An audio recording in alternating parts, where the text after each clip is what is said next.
Bom, primeiro de tudo, obrigado aí pela presença, agradecer ao CRA por ceder o espaço. Acho que a maioria aqui eu conheço pelo menos de vista, né? Mas para os que eu ainda não tive a oportunidade de conhecer, eu me chamo Hélio Meirim, todo mundo acaba me conhecendo como Meirim. Eu, como grande parte de vocês, sou administrador e tenho a oportunidade de aqui no Conselho coordenar a comissão de logística. O Conselho tem algumas comissões especiais que buscam se reunir para estudar alguns assuntos de interesse dos administradores, e uma dessas comissões é a Comissão da Logística, da qual eu tenho a oportunidade aí de, junto com os meus colegas, a gente busca estudar alguns assuntos relacionados à logística. A comissão, então, ela tem uma programação de palestra, buscando sempre fomentar, trocar ideias, estimular aos administradores a identificar oportunidades na área de logística, ampliar um pouquinho a reflexão sobre alguns temas. E aí, esse ano, nós estamos começando hoje a primeira palestra da comissão, que vai ter mais outras 9 palestras aí durante os meses que se seguirão, e o pessoal pediu para que eu falasse um pouquinho sobre o cenário que está acontecendo, né, quais são as perspectivas da área de logística nesse momento que cada um de nós está passando de uma determinada forma em função do que está acontecendo aí no cenário político, econômico e por aí afora. Isso aqui vai ser um bate-papo, então fiquem extremamente à vontade para perguntar, para participar, para trazer também a sua experiência para compartilhar conosco aqui, com todos os que estão aqui. Peço somente que aqueles que desejem, né, a gente coloca o microfone, porque essa palestra normalmente, e essa está sendo transmitida via web TV, para aquelas pessoas que por algum motivo, alguns até logísticos, não puderam estar aqui. Então, que nós tenhamos aí uma noite proveitosa, que eu procure que eu consiga transmitir um pouquinho de informação, muitas delas já sabidas por você, mas que a gente consiga refletir e ampliar um pouquinho a reflexão sobre as questões logísticas que estão acontecendo nesse mundo. Não por acaso eu coloquei ali aquele desenhozinho, né? Nós da área de logística temos alguns desafios nesse momento e nós vamos passar aqui por eles. Cada um de nós, atuando na área ou não, vive momentos em que se depara com alguns desafios, e normalmente o ser humano tem duas posturas, né? Um é de cruzar o braço, sentar e chorar e ficar reclamando que não vai dar e que está difícil, e a outra é descruzar o braço, levantar, enxugar a possível lágrima em que possa ter escorrido e buscar, dentro desse desafio, encontrar alguma oportunidade. Todas as vezes em que eu me deparo com essa situação, que para muitos de nós é desafiadora, eu lembro de um determinado momento que aconteceu no nosso país, em que o dinheiro foi confiscado. Muitos aqui não eram nem nascidos nessa época, né?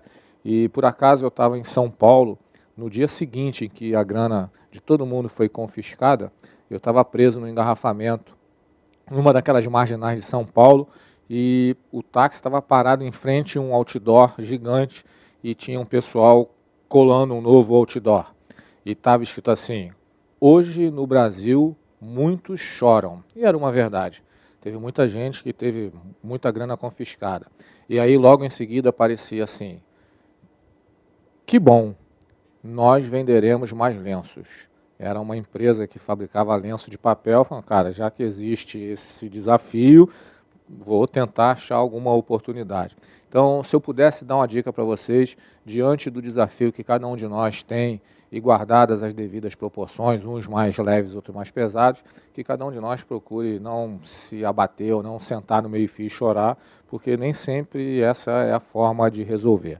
E aí eu trouxe aqui para vocês alguns desafios que eu tenho visto, que eu tenho conversado com outros profissionais, que esse cenário todo, né, no Brasil e no mundo estão transformando um pouquinho a área de logística, né? Bom, aqui sou eu, né? Tudo que eu vou falar aqui é muito fruto das oportunidades que eu tive de buscar informação. Então, algumas dessas empresas aqui eu tive a oportunidade de trabalhar desde estagiário a executivo, algumas delas eu tive a oportunidade de trabalhar em alguns projetos de consultoria, algumas delas eu tive a oportunidade de trabalhar como educador, e em todas elas eu tive a oportunidade de aprender um pouco mais sobre logística, um pouco mais sobre como encarar as coisas, né? E aí muito do que eu vou conversar aqui é fruto dessas observações que eu tenho feito. Não é segredo para ninguém que nós estamos vivendo um momento, né, de contradição, de complexidade, de imprevisibilidade, né? Muitos de nós acorda hoje e vai trabalhar e não tem a certeza de que vai continuar empregado, né? Muitos de nós hoje não tem certeza de que o seu negócio vai continuar perene, mas isso sempre foi assim, né? Talvez hoje a temperatura esteja um pouco mais quente, mas desde que o mundo é mundo, a gente não tem a certeza absoluta de que nada vai acontecer conforme a gente amanheceu lá, viu o solzinho azul e achou que ia ser tudo bonito, né? Entretanto, pessoal, hoje talvez seja um momento um pouco diferente, mas nós, administradores, já estamos um pouco mais acostumados a viver com esse cenário. Esse cenário que hoje pode estar um pouco mais acentuado é matéria-prima primordial para nós, eu acho, né? Que seriam de nós, administradores, se o mundo fosse previsível, tudo acontecesse certinho, né? Que seria de nós se não tivessem coisas complexas para nós exercitarmos a nossa criatividade e resolver. Ainda há pouco eu estava conversando com o Josué lá fora e a gente estava trocando uma ideia, poxa, mas está difícil, né? E eu falei para ele, cara, nas dificuldades a gente encontra algumas soluções até então impensáveis, né? Muitas das vezes a gente passa por situações complexas em que a gente tem que buscar uma solução que não era pensada. Então isso para nós já deveria não ser tão assustador como para outras carreiras, por exemplo. Mas esse é o cenário que nós temos, né?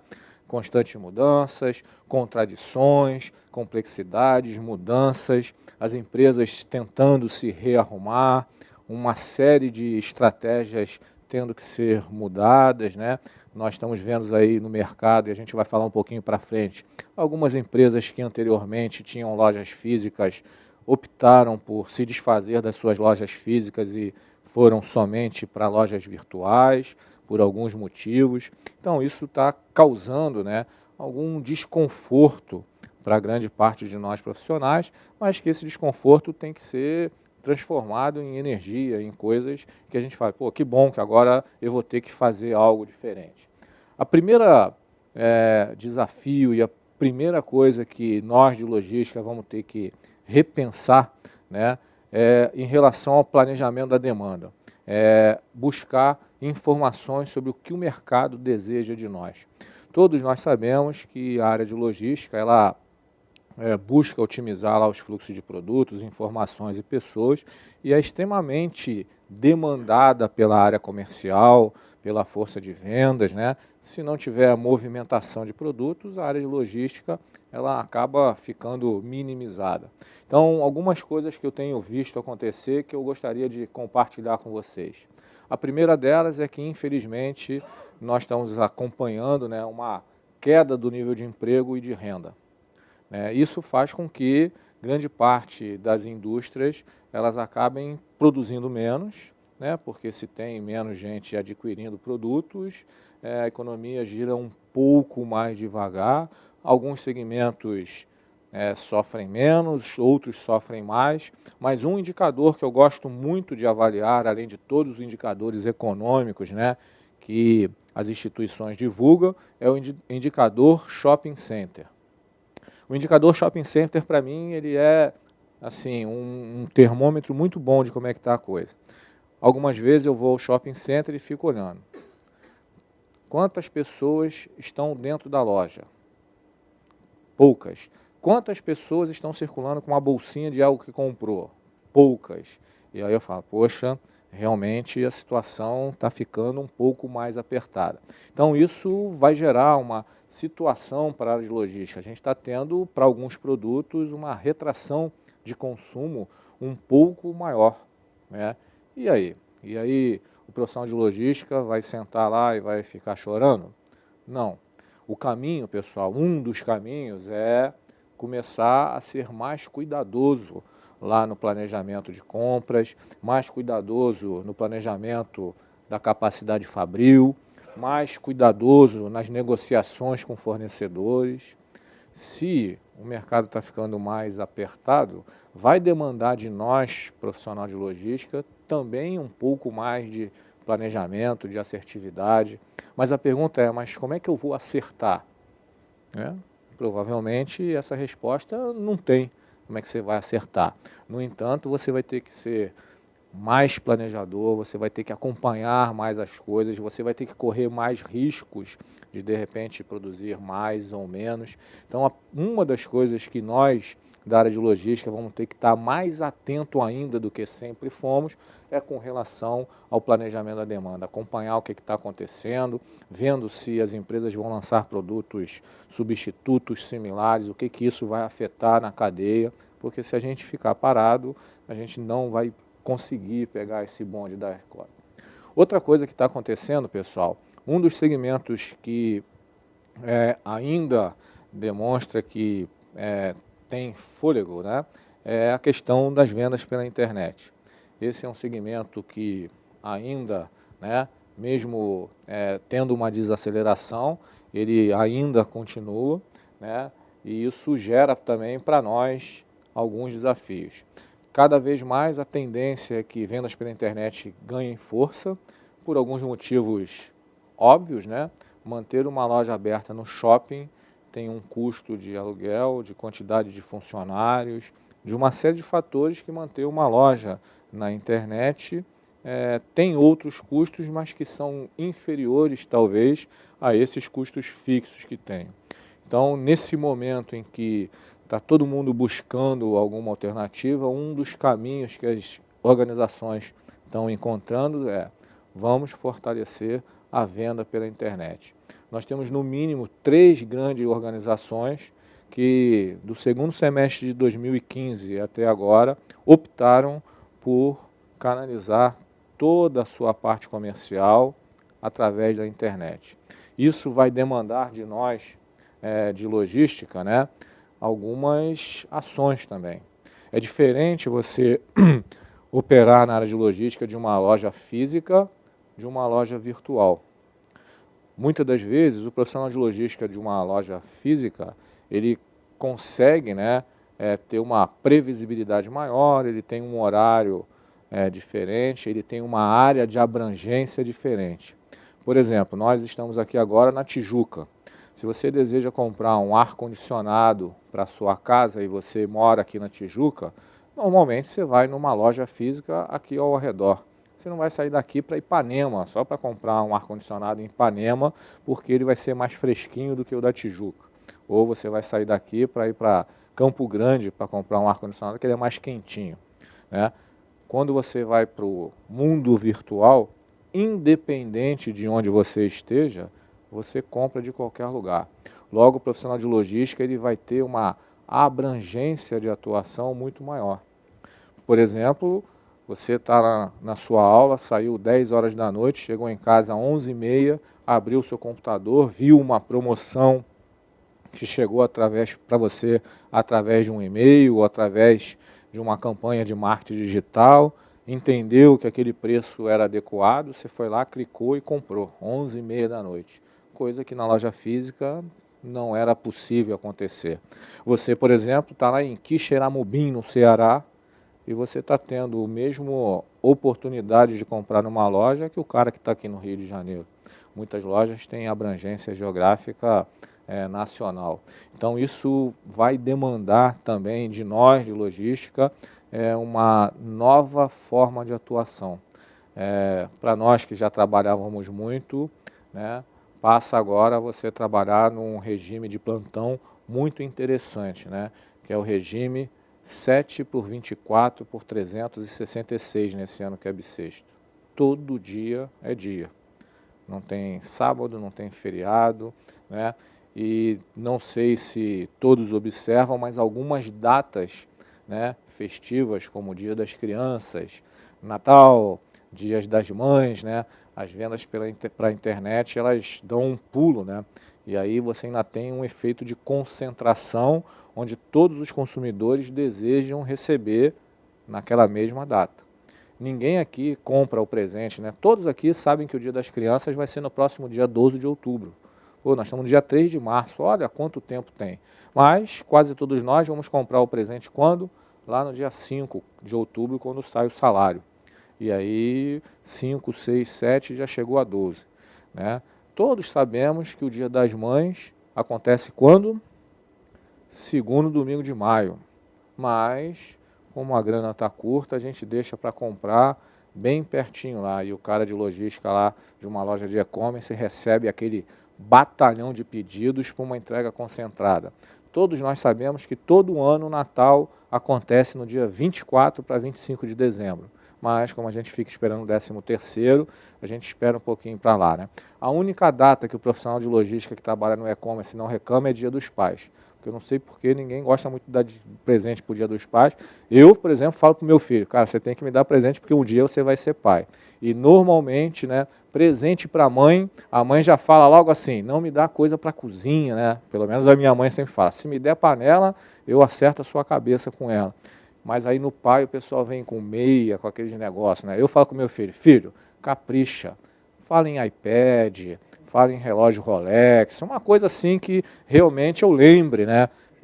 Mas, então no Dia dos Pais não tem muito, mas Dia das Crianças, Dia das Mães, Dia dos Namorados, né? Esse negócio dá uma expandida e aí você tem uma concentração de vendas com uma pulverização bastante grande.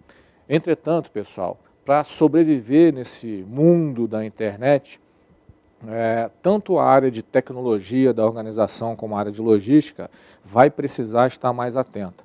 Por exemplo, uma das atividades logísticas lá que todos nós estudamos é uma questão chamada processamento de pedido. Cada vez mais vai ser demandado das empresas que comercializam seus produtos pela internet terem aquela primeira porta de entrada, que na logística chamamos de processamento de pedido, de uma forma fácil e ágil. Eu, sinceramente, não sei por que algumas empresas ficam perguntando o nome do meu pai e da minha mãe para me vender alguma coisa pela internet. Eu não sei, né? Você vai para outros países do mundo, o cara quer saber o seu cartão de crédito e o seu endereço, e é o que importa. É o que importa se você tem dinheiro e onde quer que entregue. Aqui no Brasil tem algumas empresas que aproveitam desse momento para buscar, saber para que time que você torce, se você gosta de comida japonesa, né? Claro que talvez nem tanto assim, mas cada vez mais a gente vai precisar disso ágil. Clicou, botou no carrinho e pagou, porque o índice de desistência é grande. Todos nós trabalhamos hoje, quem está na internet, com 5, 6, 7, 8 abinhas adentro, né, mais o WhatsApp tocando. Então, se você cochilar, você já está numa outra coisa, né? Você entrou para comprar um espremedor de laranja e saiu com um cruzeiro de viagem porque achou a promoção boa. Porque o cara que estava tentando comercializar o espremedor de laranja não foi ágil o suficiente, não foi fácil para você fazer aquele pedido. Outro aspecto importante é que quando nós adquirimos algo pela internet, parece que dá uma sensação assim, já que eu comprei e foi rápido, já que o meu dinheiro saiu do cartão de crédito rápido, eu quero a entrega rápida. E não só quero a entrega rápida, eu quero saber o que está acontecendo com a entrega. Então, cada vez mais vai ser demandado das empresas a questão da visibilidade da informação, ou tecnicamente chamada de tracking. Ou seja, a empresa vai ter que comercializar e montar processos que fiquem te informando o tempo todo. Olha, já está aqui. Olha, já foi para ali. Isso, nós temos anseio por isso. E o profissional de logística vai ter que ter seus processos bem arrumadinhos para poder assegurar que aquela informação realmente é verdadeira. Porque imagine só, se você diz assim, sua mercadoria já teve a nota fiscal emitida e essa informação não é verdade. Isso começa a gerar expectativa para o fornecedor. Outro aspecto é com relação à entrega. A gente vai até ver para frente que cada vez mais serviços de entregas ágeis, né, e que tenham confiabilidade vão ser um grande diferencial. Algumas lojas de comércio virtual começam a oferecer para nós possibilidades de prazos distintos com valores distintos. Você quer receber amanhã, custa tanto. Se você tem um tempinho a mais para receber, custa um pouquinho menos. Se você quer 30 dias para receber, custa menos ainda. Então, cada vez mais, o profissional de logística vai ter que ter essa agilidade. Ele vai pegar aquela montoeira de pedidos e falar, esse aqui é entrega expressa, esse aqui é super expressa, essa aqui é mega expressa, essa é hiper power expressa, e essa aqui o cara queria que saísse uma mãozinha lá dentro do computador e entregasse a ele. Essa ainda não dá, mas esse vai ser um grande diferencial. E uma outra coisa que também está acontecendo, né, é que muitos de nós fica chateado e reclama quando compra algo pela internet, quando precisa devolver. Muitos de nós falam assim, para comprar é fácil, mas se por algum motivo eu precisar devolver, porque eu não gostei, ou porque o produto chegou dentro de um padrão que eu não considero aceitável, para devolver é extremamente difícil. Então, algumas organizações já estão preocupadas com isso e, além de ter bons processos para fazer o fluxo do produto chegar até você, já estão preocupadas em como, se acontecer algum problema, eu tenho que trazer esse produto de volta. Algumas empresas já te mandam o produto com um voucherzinho para que, se você precisar devolver, você entrega no lugar e devolve. Uma empresa que comercializa artigos esportivos faz isso. Você compra um artigo esportivo, aquele produto chega na sua casa já com uma autorização para que, se você por algum motivo não gostou, ele já te autoriza a entregar aquilo numa agência dos Correios e devolver. Muitos de nós vai começar a olhar para isso e falar, cara, eu prefiro pagar X a mais para ter esse tipo de coisa. Então, uma das desafios que a gente vai ter é agilidade na troca, né, e agilidade na devolução. Uma coisa que a gente chama de logística reversa. Então, esse é um desafio, entretanto, também é um mar de oportunidade. Outro dia eu estava conversando com um grupo de alunos, amigos, e estava falando com eles. Você vê o que está acontecendo? Muitas lojas, você compra pela internet, ele já te dá a opção de retirar na loja. Livrarias, você pode comprar pelo site e retirar na loja e devolver na loja. Algumas empresas do varejo, né, já fazem isso, você pode comprar virtualmente e retirar e devolver na loja. E um dos próximos passos que devem acontecer é que compras pela internet serão entregas em alguns locais que funcionam com horário mais expandido.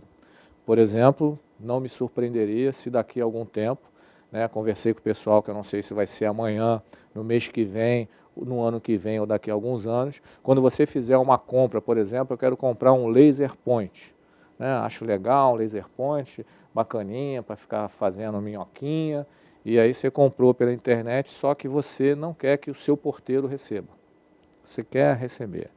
E aí ele vai falar, ok, tem algum fast food próximo da sua casa?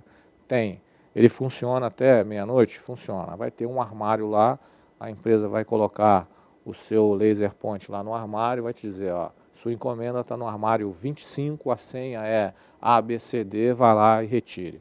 Isso vai acontecer com redes de fast food, com redes de supermercado, com rede de postos de gasolina, com qualquer estabelecimento que tenha um horário mais expandido. Você vai ter lá alguns armários, tipo aqueles que tem no aeroporto, e a empresa vai disponibilizar esse produto para você, você vai poder retirar lá.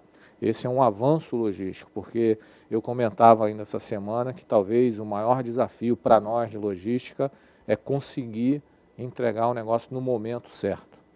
A gente já tem um desafio de entregar o produto certo, na quantidade certa, mas no momento que a pessoa deseja, e aí o que você vai fazer? Olha, então você vai lá e retira no momento que você quiser. Isso é uma coisa que já existe, inclusive, em outros países e que vai ser, assim, cada vez mais desafiado pela questão da venda da internet. Ou seja, alguns desafios que vão possibilitar para algumas empresas, né, algumas oportunidades, né? Ou seja, cara, tem desafio? Tem. Mas alguém aqui pensava em abrir uma empresa de armário para guardar coisa na internet? Se não tivesse venda pela internet, ninguém nem talvez pensaria nisso, né? Outra coisa que vai acontecer vai pegar a reboque dessa questão de venda pela internet, mas nas lojas físicas também, é que cada vez mais nós, consumidores, vamos valorizar a questão de entregas ágeis e confiáveis.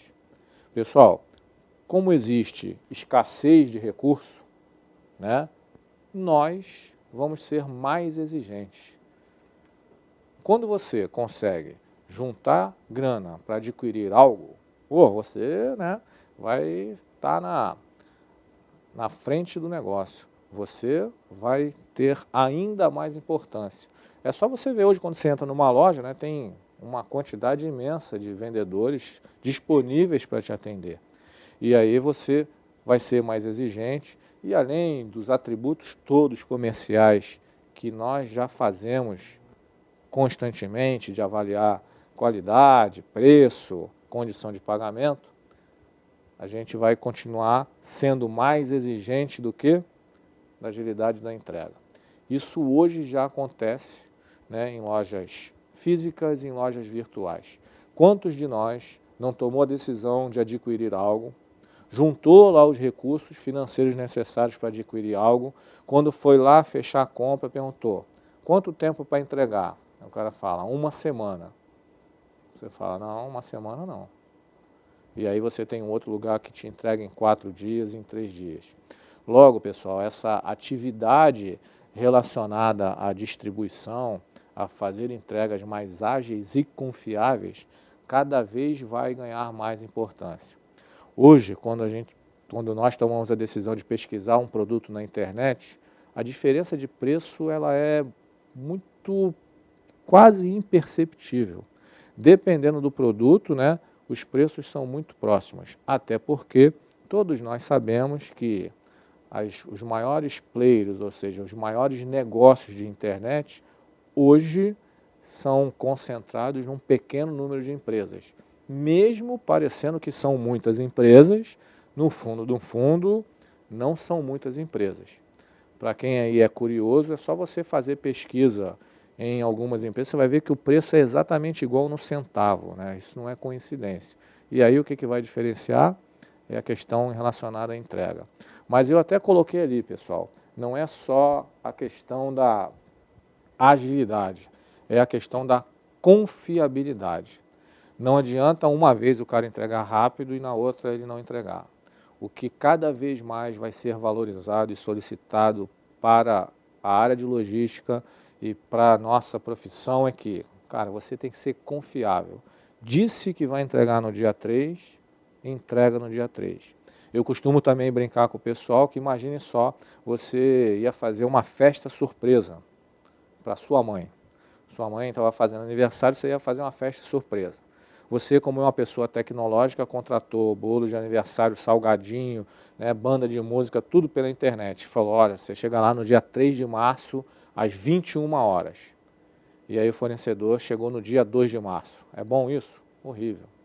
O que aconteceu? Sua mãe não entendeu nada. Falou, pô, meu filho nem sabe a data do meu aniversário. Agora coloca ao contrário. O cara não chegou no dia 3, chegou no dia 4. A sua mãe também vai falar, pô, que descaso, né? Contratou dia 4 porque era mais barato, estava na promoção. Então, pessoal, não basta ser só ágil. Precisa ser ágil e confiável, precisa ter constância. Cada vez mais nós vamos tomar a decisão de falar, eu compro em tal lugar, porque tal lugar sempre consegue cumprir o prazo. Não, mas tal lugar entrega rápido. Uma vez ele entrega rápido, outra vez demora. Uma vez entrega rápido, outra demora. Então isso vai demandar de nós, da área de logística, constância, o que também não é fácil. Mas esse é um dos desafios também que vai gerar algumas oportunidades.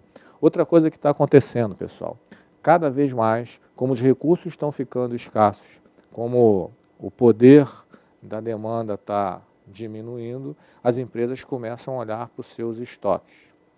Né? Não é segredo para nenhum de nós que estoque significa dinheiro. E aí, um dos grandes desafios, e esse sempre foi um desafio do profissional de logística, mas em momentos de escassez de recursos ele ganha uma importância maior. O grande desafio é dimensionar bem, ou seja, ter de mais é ruim, ter de menos também é ruim. né? Outro dia eu estava conversando lá em casa, né, sobre essa situação de ter de mais e ter de menos, e aí eu fiz um exercício. Eu peguei um copo d'água e coloquei 6 colheres de açúcar. Açúcar é bom? É, mas demais não dá nem para beber a água, né? Fica doce demais, você não consegue beber. Açúcar demais também é ruim. Açúcar de menos também é ruim. Então, o grande desafio do profissional de logística, principalmente nesse momento de escassez de recurso, de demanda mais reprimida, é, cara, trabalha forte procurando dimensionar o seu estoque, procurando colocar uma quantidade adequada. Porque o que acontece, pessoal? Excesso de estoque, ele te gera conforto, ele não te dá preocupação que vai faltar, mas ele te gera uma série de perdas. Estoque demais é grana parada, é risco de perdas e avarias, é risco de problemas de validade, é risco de extravios, é uma série de riscos. Todos nós sabemos que quando você tem fartura de recurso, você acaba desperdiçando um pouco mais, né? Por outro lado, se você também vai lá e fecha a torneira e fala, não, eu tenho acompanhado algumas empresas em que os executivos chegam lá e falam, não, vou resolver esse negócio. Aí espalma assim a mão, dá aquela batucada assim na mesa e fala, não compra mais nada. O que acontece? Começa a faltar uma porção de coisa. E aí a falta do açúcar lá, né, que eu usei no copo, ela também vai ser prejudicial. Muitas das vezes, você não ter o produto vai significar a perda da venda. Se a gente for para outros segmentos, pode até significar a perda da vida. Se nós, por exemplo, pensarmos na logística na área da saúde, né, vimos aí essa semana uma quantidade imensa de medicamentos que, por motivos que não cabe a nós aqui conversar, estavam em excesso e foram desperdiçados. No mesmo repórter, você vê que teve gente que não foi atendida e talvez não tenha tido uma condição adequada pela falta de alguns produtos. Então, o grande desafio é procurar equilibrar. É fácil esse desafio? Claro que não, pessoal. Nada aqui é fácil. Mas o profissional de logística vai ter que pegar isso e falar, cara, eu vou ter que trabalhar isso. Eu vou ter que ficar monitorando a informação, eu vou ter que estar mais próximo com o meu fornecedor para que ele me atenda mais rápido, eu vou ter que ter um controle mais certinho, em vez de eu contar de 3 em 3 meses, eu vou ter que contar de mês em mês. Eu vou ter que falar com as pessoas que toda vez que usar um material, anote lá para eu saber que já foi usado. Ou seja, a coisa vai precisar de um pouco mais de planejamento, a coisa vai precisar de um pouco de monitoramento, porque se correr frouxo, você não vai acertar, né? Então, o dimensionamento de estoques é uma das coisas que todos nós também de logística sempre tivemos que fazer por uma questão de custo e agora ainda mais. Porque juntamente com isso, pessoal, o que acontece? Um outro fator. Recurso escasso, empresas precisando reduzir as suas despesas, e aí todo mundo começa a olhar assim, cara, se eu tenho um estoque muito grande, eu tenho dinheiro parado, mas eu também tenho que ter espaço para guardar todo esse material parado. E aí um dos grandes desafios também que está acontecendo no mercado é esse aqui, ó. Até o armazém estava tão pesado que cobriu a letrinha. Ali está escrito assim, ó, espaços em metros cúbicos para a guarda de produtos e insumos geram custos. Eu não sei se todos vocês estão acostumados aí com a realidade do mercado, mas só um dado assim que é interessante, no meado do ano passado, junho, julho, nós estávamos fazendo um projeto para uma empresa que estava vindo para se instalar no Rio e estava alugando um armazém, né? Quem passa ali pela linha vermelha, né? Você olha assim à sua esquerda, tem uma série de... A galera chama de galpão, né? Nós de logística colocamos um pouco mais de sofisticação, um armazém, né? Aqueles armazéns custavam, há 6 meses atrás, R$ 32,00 o metro quadrado. R$ 32,00 um metro quadrado, né? Então, você imagina para uma empresa média, qualquer, não tem como. Ah, e tem um detalhe, a unidade mínima de locação, cada módulozinho, por exemplo, desse que eu estou usando como exemplo, são 680 metros. Para ficar uma conta fácil, vamos considerar que são 700 metros a 30, porque essa hora fazer conta de número quebradinho é um pouco mais difícil. Nós estamos falando de já chegar de cara pagando 21 mil reais. E aí tá todo mundo falando, cara, não dá. Pô, se já está difícil vender, imagina eu ter que já sair pagando essa grana. Hoje esse número já não é mais 32, ele está em torno de 27, né? E conversando bem até consegue diminuir um pouquinho. Mas mesmo assim, se chegasse a 25, seria uma despesa considerável para você manter produto lá paradinho, esperando alguma coisa chegar. Então, uma das coisas que também nós de logística estamos sendo desafiados é, cara, não pode ter muito estoque porque espaço. Poxa, Meirinho, mas e aí? O que eu faço? Qual é a saída para esse negócio? Uma das saídas é você começar a estar mais próximo do fornecedor e falar, cara, quanto tempo você precisa me entregar isso? Pô, eu consigo estreitar um pouco mais o teu lead time para eu ter que ficar com menos estoque? Se eu tiver com menos estoque, eu estou com menos grana parada, eu preciso de menos espaço. Alguém também de cara podia falar assim, ah, mas a empresa que eu trabalho tem esse problema não, Meirinho. Lá é tudo nosso, é próprio. Eu não pago 30 por metro quadrado. Bom, você não paga, mas você gasta. Pode ser que você não esteja pagando para alguém, mas a empresa está lá, ele tem um espaço que ele poderia estar usando para outras coisas. Então, as questões relacionadas a espaço também vão ganhar extrema importância, né? Até um tempo atrás eu via pessoas falar assim, eu já vi empresas aí alugar 14, 15 mil metros. Faz uma conta simples, 15 mil metros, né? Tudo bem que esse cara, como é grande, vamos supor que ele consiga a 20 reais o metro. De quanto que nós estamos falando de grana que o cara já entra pagando? Para manter produto lá parado? Então está todo mundo começando a refletir, o que eu posso fazer? Uma das coisas que eu já vi acontecer num determinado momento da minha vida profissional, eu tive a oportunidade de trabalhar numa grande rede de varejo aqui do Rio, que tinha, na época, 72 lojas espalhadas pelo Rio. E aí essa empresa fazia algumas promoções assim, estonteantes, né? Se eu falar o nome da promoção, todo mundo vai saber qual é a empresa, né? E aí, assim, a gente ficava muito preocupado em reabastecer a loja, porque o centro de distribuição para a loja era longe, e aí o consumidor chegava lá para comprar algo e não tinha. Então, nessa época eu conhecia, se não todos, quase todos os estacionamentos dos locais próximos onde essa rede tinha loja, e nós tínhamos estoques sobre rodas. Nós tínhamos um caminhão cheio dos principais produtos para poder ir abastecer na loja, porque não fazia cabimento eu alugar um espaço. Então eu alugava lá um pedacinho do estacionamento, 2, 3, 4 vagas, né? Botava o caminhão, desatrelava, né? Deixava só a carreta lá paradinha e falava para o cara da loja, ó, estão todos esses produtos lá dentro, você precisa, você vai lá e pega, né?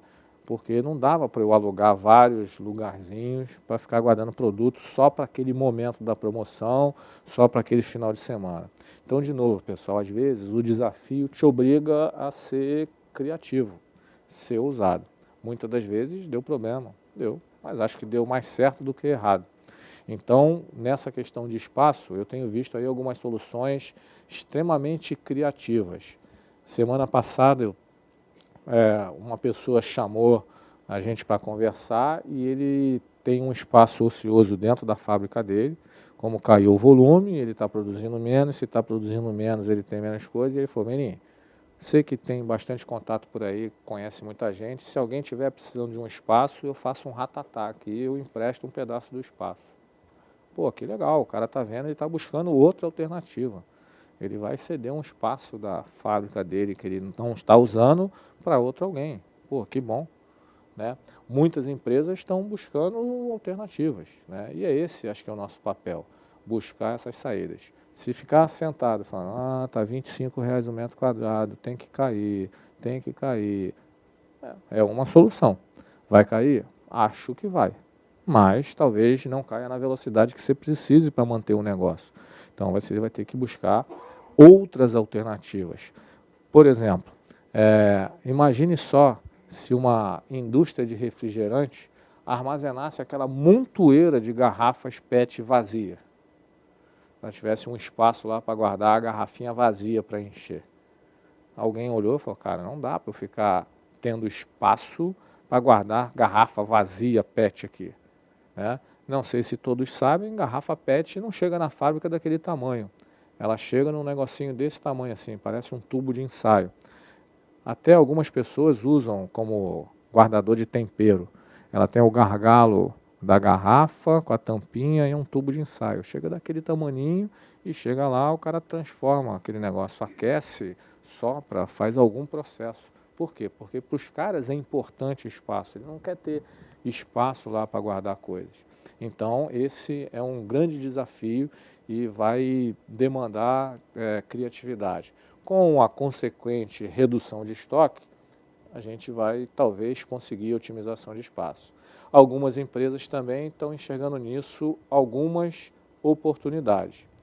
Por exemplo, uma das coisas que nós de logística somos fissurados é com essa palavra otimização de espaço. E uma das coisas que mais nós de logística olhamos foi o seguinte, se tem um espaço e não tem produto nenhum, pô, esse espaço está mal aproveitado, porque não tem produto. Só que todos nós sabemos que tem que ter corredor, né? Então imagina se tivesse cadeira aqui enchendo esse auditório todo, para você passar ia ter que ter pulando. Então tem que ter um corredorzinho para passar. Esse corredor ele é dimensionado, por exemplo, de acordo com o equipamento que você vai usar. Dependendo do equipamento, tem lá um raio, né, que precisa fazer a manobra, então você tem corredores de 3,5 metros, 4 metros, depende do equipamento que você vai usar. E aí, algumas empresas que desenvolvem equipamento, o que estão fazendo? Diante desse desafio, estão desenvolvendo equipamentos que precisam de menos corredor. Se ele tem menos corredor, ele consegue guardar mais coisa. Mais ou menos como se na nossa casa a gente usasse armário planejado. Tem corredores agora estreitinhos, que tem equipamentos que não precisam fazer curva. Ele entra de frente assim, né? Tem de tudo. Então alguém foi lá e falou, cara, já que é esse o desafio, eu vou pensar em alguma coisa para superar esse desafio. Né? A solução não é falar, o corredor é muito grande, que pena. Né? O desafio é, por que o corredor é grande? Porque o equipamento precisa manobrar. Será que o equipamento pode ser diferente para fazer uma manobra mais curta? Ah, precisa. Eu, por exemplo, toda vez que eu vou num armazém assim, eu fico imaginando como seria bom se os automóveis fossem assim para estacionar. Grande parte de nós, quando tem uma vaga assim muito curtinha, pô, é difícil para você colocar, né? Uma amiga minha tem uma técnica infalível. Ela entra assim com o carro, já empurro de trás assim, com uma pancada. Depois empurro da frente, aí vai aumentando o espaço assim. Aí ela vai, ó, viu, deu espaço. Mas não é a melhor forma, né? Imagine só se o automóvel chegasse assim e a roda ficasse de ladinho e ele entrasse de lado assim. Pô, seria uma baita de uma solução, não seria? Não, isso também já vai existir. Isso, né? Já existe equipamentos de movimentação assim. Ele não precisa fazer curva, ele anda de lado, anda de frente, porque espaço é caro para nós de logística. Então, é um exemplo de algumas oportunidades. Uma outra coisa que eu tenho conversado bastante, e eu não sei quantos de vocês têm visto isso acontecer na prática, infelizmente eu ainda tenho visto pouco. Eu lembro que nós estamos em 2016, se não me falha a memória, em 2008, né, eu fiz um trabalho no mestrado e comecei a pesquisar essa questão de colaboração, não sei o que lá, e já se passaram alguns anos e infelizmente eu não vejo muitas empresas ainda exercitando esse tipo de coisa. Mas talvez agora, com esse momento mais desafiador para todo mundo, as pessoas e as empresas comecem a ver que você pode ser concorrente sem ser inimigo. Na minha visão, muitas das vezes a gente se confunde com esses conceitos, né? Eu sei aqui que tem gente aqui que torce pelo Vasco. E sei também que tem gente que torce pelo Flamengo. Esses dois times concorrem, né, a ser o melhor time do Rio, a ser o melhor time do Brasil, a ser o melhor time do aterro do Flamengo, sei lá eu. Mas não necessariamente precisam se enfrentar e para que um se sagre campeão, mate todos os outros. E, infelizmente, algumas vezes acontece isso com as organizações. Ah, eu sou concorrente porque eu disputo o mesmo mercado, então, já que a gente é concorrente, você é meu inimigo. Não, concorrente é concorrente, não tem essa de inimigo. E aí, quando a gente começa a olhar na logística, a gente deveria exercitar a questão da colaboração. Olha só que coisa engraçada, pessoal. Existe uma rede de supermercado aqui na nossa cidade que faz um aniversário aí gigante, não tem? Inclusive, ela faz vários aniversários por ano. Faz aniversário várias vezes por ano, que até às vezes consegue ter preços bem convidativos, né? Muitas pessoas consideram aquilo um evento, né? É um tsunami humano, né? Teve gente que inclusive ficou perdida lá entre um aniversário e outro. Tanta é a confusão que acontece lá dentro, né? Parece que eles até contratam alguns coadjuvantes para ficar passando com caixa para você achar que está vendendo muito, porque só pode ser, porque eu não entendo como uma pessoa normal vai lá e adquire 5.000 escovas de dente de 94 centavos. Só se for para revender, talvez, né? Não sei se alguém de vocês comprou, desculpa, né? Mas, porra, o cara passa com um negócio, né? Outro dia eu estava lá nesse supermercado para acompanhar o que estava acontecendo, passou um cara com um produto lá extremamente feminino. E por acaso eu conheci esse cara, eu falei, rapaz, para que você está comprando isso? Ele falou, eu vi, achei legal, estava dizendo aqui que era sem abas, deve ser bom. Eu falei, cara, mas você sabe para que serve isso? Ele falou, não, minha mulher usa. Eu falei, cara, mas isso aí vai ser para sua mulher, para sua filha, para a eternidade da sua família, porque essa quantidade aí que você está comprando. Ele falou, mas o preço está muito bom. Eu falei, que bom. Né? Mas imagine só, essa rede de supermercados, ela não conversar com o fornecedor que vai fazer uma super promoção dessa. O que vai acontecer se o fornecedor não tiver essa informação? Ela fala, ó, vou manter segredo porque senão o fornecedor vai contar para o outro. Ontem mesmo eu estava conversando com um dono de uma empresa e falei, cara, por que você não fala com o seu fornecedor que você vai lançar essa promoção? Ele falou assim, menino, você é muito ingênuo. Você estudou em colégio de padre, menino? Eu falei, não. Ele falou, se eu falar isso para o fornecedor, o que ele vai fazer? Ele vai sair daqui, vai ali no meu concorrente e vai falar, olha, o cara ali vai fazer uma promoção. Eu falei, cara, mas então esse cara não deveria ser seu fornecedor. Cada vez mais, pessoal, a palavra colaboração vai ser uma chave para a sobrevivência. Empresas vão precisar compartilhar as coisas. Não dá mais para você achar que você vai ficar isolado. Isso já aconteceu numa determinada época, por exemplo, aqui no aeroporto. Teve uma época aí da nossa história que a ponte aérea era feita por 3 empresas de aviação, que concorriam o tempo todo. Então você chegava lá, saía um avião às 7, outro às 7h05, outro às 7h08, muitos deles com a capacidade ociosa, porque a oferta era muito grande. E um dia esses caras falaram, cara, nós 3 vamos quebrar, como até quebraram depois. Mas aí teve um momento de lucidez que eles falaram, cara, vamos fazer o seguinte, a gente vende a passagem. Se o cara comprar a minha passagem, mas o teu avião estiver vazio, vai no teu, que é melhor, porque aí o meu não voa, pelo menos eu economizo essa grana. E aí os caras falaram, cara, vamos. E aí começaram a fazer isso. Teve uma época na história que você comprava uma passagem de ponte aérea de uma empresa A, mas você ia no avião da B. Para você não faz muita importância isso. Né? Então o que é isso, pessoal? É exercitar colaboração. Né? É você começar a manter todo mundo que está envolvido lá no seu negócio, no seu processo produtivo, todo mundo informado. Então, se eu vou lançar um produto novo no mercado e que vai demandar dos meus fornecedores que eles produzam mais, cara, eu tenho que avisar antes para ele. Não adianta eu avisar em cima da hora. Né? Estava conversando também com uma empresa que vai lançar uma franquia. E eu falei assim para eles, você já avisou o seu principal fornecedor que você pretende dobrar o número de loja? Aí o cara virou para mim e falou assim, mas precisa? Eu falei, imagina se o cara não tem insumo para te atender. Ah, mas isso eu não pensei não. Eu falei, era bom pensar, cara. Chama os teus principais fornecedores, você não quer dizer para ele que vai abrir mais 20, ou mais 18, ou mais 70, mas você pergunta para ele, cara, se por acaso o meu volume aumentar, você tem matéria-prima para suportar esse aumento de volume? Talvez ele te diga tenha, talvez ele te diga não, talvez ele te diga eu preciso de 30 dias de antecedência, sei lá eu, mas mantenha o cara informado. Entretanto, pessoal, a gente vive num clima meio de desconfiança. Eu não quero entregar o ouro para o bandido, eu não quero contar a minha estratégia para o outro. Claro, se for um negócio de extrema importância para você, talvez você tenha que achar a melhor forma, mas não informar o cara não adianta, né? Trabalhar em conjunto, pessoal, pela otimização do fluxo, é um negócio que vai cada vez mais acontecer. Durante uma fase grande da minha vida, eu trabalhei no Distrito Industrial de Santa Cruz.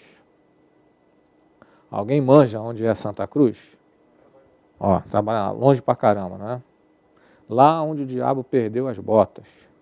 Longe, né? Sei lá, daqui dá uns 70 e poucos quilômetros. E aí eu era lá da área de logística de uma empresa que ficava dentro do Distrito Industrial, que só tinha empresa. E aí eu ficava olhando assim, eu via um caminhão da transportadora A, ia lá, encostava na empresa que eu trabalhava, encostava um outro também da empresa A na outra empresa do lado. Teve um dia que eu vi 5 caminhões da mesma empresa estacionados assim. Eu falei, rapaz, mas pô, esses caras têm muito caminhão, que legal, né? E aí um dia teve uma reunião lá do pessoal do Distrito Industrial e eu conversei com um cara de logística da empresa do lado. A empresa tal transporta para você? Pô, transporta, menino, não sei o que lá. Qual é o volume que você transporta com ele? Ele me falou lá, sei lá, 2 toneladas por dia. Eu falei, pô, engraçado, para mim também ele transporta 3 toneladas por dia, ele coloca um caminhão aqui, um aqui, o caminhão tem capacidade para 14, pô. Quer dizer, o cara mandou 2 caminhões. Aí eu perguntei para o cara, todo mundo era assim, 2, uma. Aí eu falei assim, por que a gente não senta com esse transportador e fala assim, cara, quanto de redução de custo você vai ter se em vez de você mandar 5 caminhões para transcorrer 70 quilômetros para ir, 70 para voltar, você passar a colocar só um. Quanto que você vai reduzir de custo? O cara vai falar, vou reduzir tanto. Pô, reparte uma parte entre a gente e fica todo mundo feliz. Bom, das 5 empresas que eu conversei, apenas uma topou fazer esse negócio. As outras 3 falam assim, não, por uma regra internacional galáctica marciana, na minha empresa não pode entrar nenhum caminhão que tenha mercadoria de outro. Eu falei, mas por quê? Qual é a razão? Não tem razão, é uma norma internacional. Eu falei, cara, mas isso você está desperdiçando recurso, você está obrigando ao seu parceiro a desperdiçar um recurso. Pô, menino, eu não vou brigar lá com a matriz, que é lá em Hong Kong. Aí fui pro cara do lado. Fulano, não, aqui a segurança diz que só pode entrar. Aí fui lá conversar com o cara da segurança. Não, é muito difícil. Falei, cara, vai lá e passa uma lona preta assim, isola o negócio antes do caminhão entrar. Não, isso vai dar muito trabalho. Pô, mas vai dar trabalho, mas alguém está gastando mais dinheiro. E se o fornecedor está gastando mais dinheiro, em alguma hora alguém vai pagar a conta. Então a gente ainda tem esse negócio de querer o meu, e não olhar para o todo. Só que aí, pessoal, nesse caso específico, imagina só, o cara mandava 5 caminhões para andar 70 quilômetros para cá, para lá. De quem que ele cobrava disso? De nós, não tinha como, por mais eficiente que ele fosse. Então nós também não queríamos olhar. Teve um que foi pior, ele falou, Merim, isso não é problema meu, isso é problema do fornecedor, eu estou pagando ele para isso. Eu falei, é por isso que nós estamos nessa situação, amigo. Então, assim, pessoal, cada vez mais a gente vai precisar estar junto, falando com o fornecedor. Cara, você consegue melhorar? O que eu posso melhorar para você? Muitas das vezes, eu fui da área de transporte, uma parte considerável da minha vida, o transportador chegava lá para pedir um aumento, falava assim, Merim, aumentou o diesel, aumentou não sei o que lá, preciso de um aumento. E eu falava, pô, cara, vamos negociar. Mas várias vezes ele falava, pô, Mirim, uma coisa que me atrapalha é que o meu caminhão fica 5 horas aí dentro da sua fábrica. Isso custa para mim o salário do motorista. E eu falava para ele, pô, se eu conseguir liberar o teu caminhão em vez de 5 horas em 2, quanto é que você melhora aí no reajuste que você está precisando? Tanto. Ele falava, cara, vamos agilizar aqui. Porque muitas das vezes a indústria, o varejo, né, não sei aí quem passa na frente desses grandes centros de distribuição, o caminhão fica lá o dia inteiro. Isso tem um custo, pessoal. No mínimo tem um desgaste do cara que está lá trabalhando. Mas aí muita gente fala, isso não é problema meu, isso é do fornecedor. Claro que é problema seu. Alguma hora essa conta vai chegar. Pode não chegar de forma direta, mas indireta. Então, tem que trabalhar junto. Tem que pedir opinião do fornecedor de como pode melhorar. Na área, por exemplo, de embalagem, eu já vi várias oportunidades. Uma época que eu trabalhei na Novartis, a gente tinha embalagens hiper mega power resistente que não precisavam ser hiper mega power resistentes.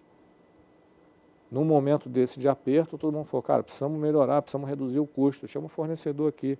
O fornecedor falou, cara, você usa um papelão hiper mega power que não precisa.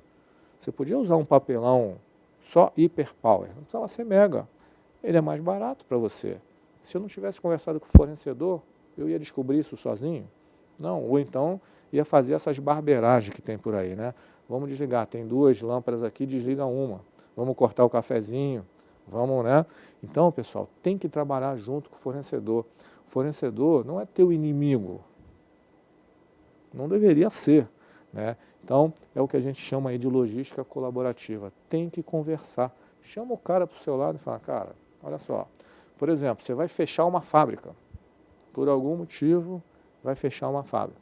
Estamos vendo aí a indústria automobilística. Infelizmente, diante do cenário, algumas indústrias estão lá parando. Você acha que a indústria automobilística decide isso de um dia para o outro, que vai parar? Não, ela deve ter no mínimo 2 meses de antecedência. Será que ela avisou o cara do restaurante que ela ia parar daqui a 2 meses? Ou o cara chegou um dia lá e falou, amanhã você não tem mais 2.000 refeições para servir não, porque não vão fechar. Pô, o cara falou, cara, mas o que eu faço com os cozinheiros? Não sei, isso é problema seu. Pô, sacanagem, não é? Então, assim, cada vez mais a gente vai ter que se unir.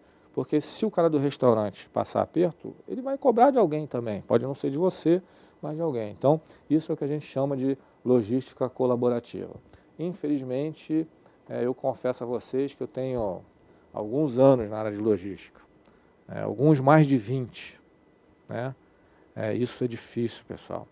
As pessoas às vezes são vaidosas, às vezes as pessoas acham que o problema é do outro, às vezes as pessoas não querem ceder, porque acham que isso é perda de poder, e aí todo mundo acaba perdendo.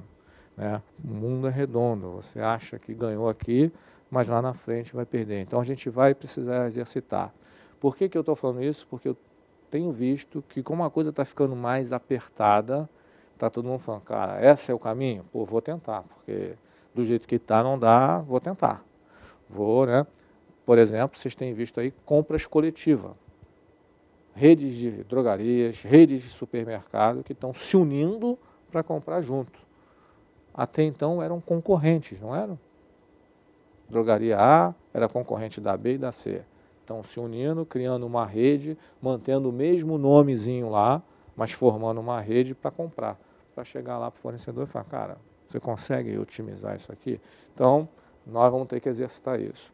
Uma outra área que está demandando bastante, pessoal, e que está gerando alguns desafios e inúmeras oportunidades, é a área relacionada à logística reversa.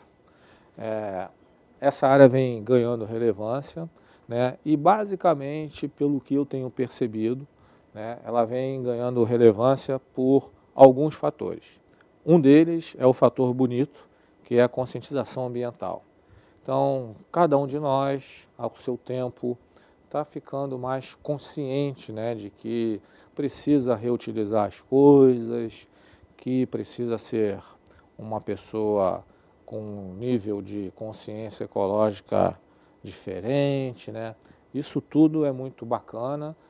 Eu só não tenho ainda 100% de certeza se quando você vê um produto que é mais verde e é mais caro, se você paga mais caro por ele. Eu ainda não tenho essa certeza. Mas eu já percebo que é notório, né, que grande parte da população, dependendo, né, da situação, você tem uma consciência ambiental mais legal. Outro fator que está pressionando muito isso são as questões legais. Só para conhecimento, né, nós temos uma lei, a Política Nacional de Resíduos Sólidos, que demanda das organizações algumas ações relacionadas ao descarte de produtos. Por exemplo, lâmpada fluorescente. Lâmpada fluorescente não pode ser descartada de qualquer forma. Lâmpada fluorescente tem alguns componentes que são nocivos à saúde. Logo, as empresas vão ter que tratar a lâmpada fluorescente de uma maneira diferente. Não porque elas vão fazer isso só por uma questão ecológica, ambiental, mas também por uma obrigação legal. Porque grande parte das vezes você anda aí pela cidade, né? E aí alguém pega a sua lâmpada de casa, troca a lâmpada da cozinha e coloca lá, né, no lixo, assim, em pezinha, bem protegida. Mas normalmente na nossa residência a gente descarta a lâmpada, coloca lá ela lá, em pezinha, assim, na porta de casa, né? 7 horas da manhã tá passando a molecada para ir para a escola. Passa um garotinho, olha aquela lâmpada e ele se imagina o verdadeiro Jedi. Ele pega aquela lâmpadazinha fluorescente e fica com outro, vum, vum, vum, e vai brincando, né? O moleque está indo para a escola, beleza. Quando ele chega na porta da escola, ele ainda não tem essa preocupação de colocar a lâmpada lá em pezinho, né? Para outro molequinho passar e brincar de Jedi. Normalmente, o que ele faz? Joga a lâmpada para o alto, quebra, né? Às vezes. Então, pessoal, isso cada vez vai ser menos permitido. Então, por questões de consciência, por questões legais, as organizações vão precisar criar alguns mecanismos para retornar com esses resíduos. Não é por acaso que vocês vão começar a perceber cada vez mais empresas estimulando que você, ao comprar um produto novo, leve o seu antigo por um desconto. Isso já está acontecendo em alguns eletroeletrônicos. Há muito tempo isso já acontece com impressoras de uma determinada marca que fala, traz a sua impressora velha que eu te dou 100. Né? Isso até já está acontecendo. Com aparelhos celulares, alguns também já está acontecendo. Traz o seu aparelho antigo que eu te dou um desconto. Isso por vários motivos, inclusive por esse aqui. Porque como o recurso está escasso, vamos aproveitar o recurso para gerar outra fonte de renda. Semana retrasada, estava eu, sábado de manhã, antes das 7 da manhã, assistindo um programa desses, de um canal internacional, né? E aí era uma reportagem, e aí eu estava assistindo lá para tentar treinar o meu inglês, né? Tava lá, o The Books on the Table, eu falei, caraca, bicho, pô, não tinha nem legenda, né? Eu ficava tentando ver as figuras assim, e aí uma hora o cara falou assim, né, que o Brasil era campeão. Eu falei, pô, mas esse negócio não é nem sobre futebol. E aí o repórter então estava falando que o Brasil é campeão de reciclagem de lata de alumínio. Pô, eu fiquei felizão, cara, dei um grito. Mas minha mulher lá do quarto falou, o que aconteceu? Eu falei, não, estava só vibrando aqui, porque o Brasil é campeão na coleta seletiva de lata de alumínio. Mas antes que a minha esposa acordasse para comemorar junto comigo, o repórter completou. E aí o que ele quis dizer é o seguinte, infelizmente, grande parte da população coleta lata de alumínio não por uma consciência ecológica, mas por um meio de subsistência.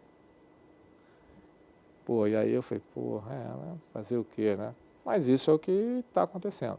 Muitas empresas vão começar a investir em trazer seus produtos usados de volta por uma questão ambiental, por uma questão legal, mas também por uma questão de grana.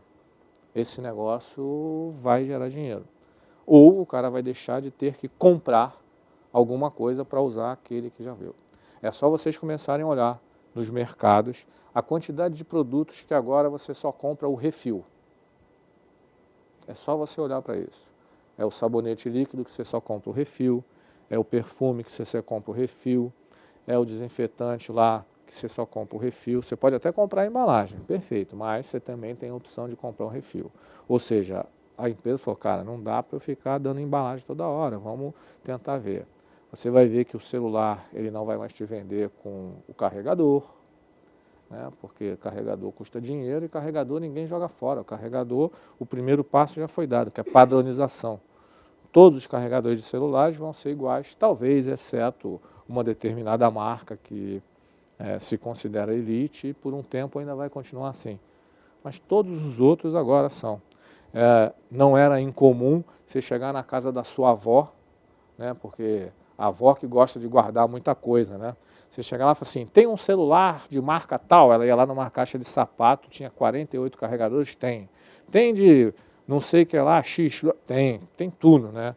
E agora você não vai precisar mais disso. Então, Isso vai abrir uma grande oportunidade para nós da área de logística. Agora, eu posso dizer para vocês, fazer o caminho de volta é bem mais desafiador do que fazer o caminho de ida.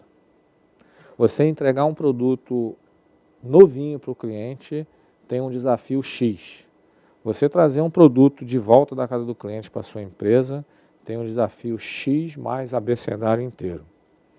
O produto não tem mais embalagem, o produto já vem coisa vazando e por aí afora. Nós aí estamos vivendo, né, um período aí que vai ter, né, a delícia do chocolate, né? Aí nas próximas semanas nós vamos estar aí celebrando a Páscoa, que para uma parcela aí da população só significa guloseima. Bom, o ovo de Páscoa para chegar até a loja, ele tem um cuidado fantástico, né? Tem que ir climatizado, porque senão derrete, tem que pendurar o ar-condicionado, pô, tudo legal. Não sei se vocês já tiveram a oportunidade de ver, eu infelizmente já tive, quando a Páscoa acaba. Na primeira semana todo mundo faz promoção, né? Coloca aquele ovo de Páscoa que custava 60 por 20. O meu filho, quando era pequenininho e não assistia jornal, vários anos eu convenci ele que a Páscoa era uma semana depois, porque aí eu comprava tudo mais barato. Agora também está numa idade que ele não acredita mais que coelho põe ovo, já facilitou também, né? Mas a volta do ovo de Páscoa é terrível, pessoal. Pô, vem tudo amassado. Eu, uma vez, tive uma reunião quando eu trabalhava nessa empresa do varejo que adquiria alguns milhões de ovos de Páscoa. Eu tive uma ideia extremamente maluca para os padrões da época, que talvez hoje alguém parasse e repensasse. Eu falei o seguinte, cara, em vez da gente ficar mandando ovo de Páscoa de volta para o fornecedor A, B ou C ou D, tudo quebrado e tudo amassado, pô, cara, a gente devia abrir e fazer um caldeirão aqui dentro. Chamava o cara para ele reprocessar o chocolate aqui dentro. Economizava frete, economizava mão de obra, economizava uma opção de coisa. Bom, eu recebi uma sonora gargalhada, achavam que eu tinha tomado aspirina misturado com mertiolate, sei lá o que eles acharam. Eu não sei se eu falasse isso hoje, alguém falaria, talvez, porque é um absurdo, o negócio volta todo merenguento, eu tenho uma certeza razoável que aquilo chega na fábrica, o cara olha e fala, vai dar tanto trabalho para tirar esse chocolate aqui dentro, taca fogo nesse negócio, mas está perdendo dinheiro. Será que as empresas ainda têm como continuar perdendo esse dinheiro? Ou alguém vai ter que achar alguma solução que aparentemente era inusitada, era incabível e que agora passa a ser cabível, né? Por muito tempo eu achei que era incabível você chamar um táxi pelo seu celular e vir acompanhando o carro que estava chegando. Hoje é cabível. Por muito tempo nós achamos que você não ia ter entrega com um aviãozinho. Isso já tem, a Amazon já faz entrega com drone. Por muito tempo nós achamos um montão de coisa, que agora já é normal. Se você pegar para um jovem e falar para ele que, né, o meu filho um dia me perguntou como eu consegui sobreviver enquanto estudante sem o Google. Eu falei, através das bibliotecas, meu filho. Ficava lá lendo um livro, né? Não tinha celular que tirava foto da capa de livro, tinha folha de papel ao maço que eu copiava a parte do livro que eu queria. Não tinha tanta facilidade de computador com impressora, não tinha nem aquele Ctrl+C, Ctrl+V, que grande parte dos alunos usam, né? Copiava aquele negócio lá. E ele fala, pô, mas era muito difícil. Era, realmente era, mas... Então, pessoal, novos modelos vão surgir. Novos desafios vão ter? Vão, mas também novas oportunidades. Algumas empresas estão se especializando em somente trazer coisas de volta. A especialidade vai ser do cara seguinte, cara, é coisa que ninguém quer, eu trago de volta. Por exemplo, construção civil.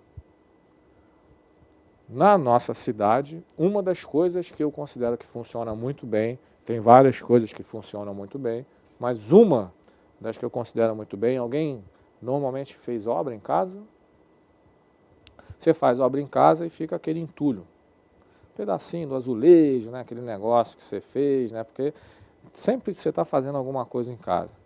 E aí você ensaca aquele negócio, liga para um serviço público municipal e o cara vai lá recolher aquele saquinho para você gratuitamente. Pô, isso, pô, logisticamente funciona, que é uma beleza. Tem algumas regras, você só pode pedir de 15 em 15 dias, tem um limite de saquinhos, né? Se não me falha a memória, 150. Pô, isso é fantástico. A pergunta que eu faço é o seguinte: o que, que o pessoal faz com esse entulho todo? Faz alguma coisa? Algumas empresas são especializadas nisso. Não sei se vocês acompanham essas obras que estão acontecendo aí de demolição. Você passa lá, tem uns equipamentos meio esdrúxulos e uma pilha de pedrinha moída. O cara chegou à conclusão seguinte: cara, é melhor eu ficar levando entulho para cá e para lá, jogando na beira do rio.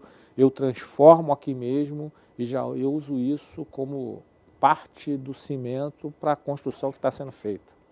Por quê? Se você derrubar uma parede, a parede tem cimento. O cara separa ferro, separa não sei o que lá, ou seja, em vez de eu ter que ficar trazendo entulho para algum lugar, eu já reprocesso lá mesmo.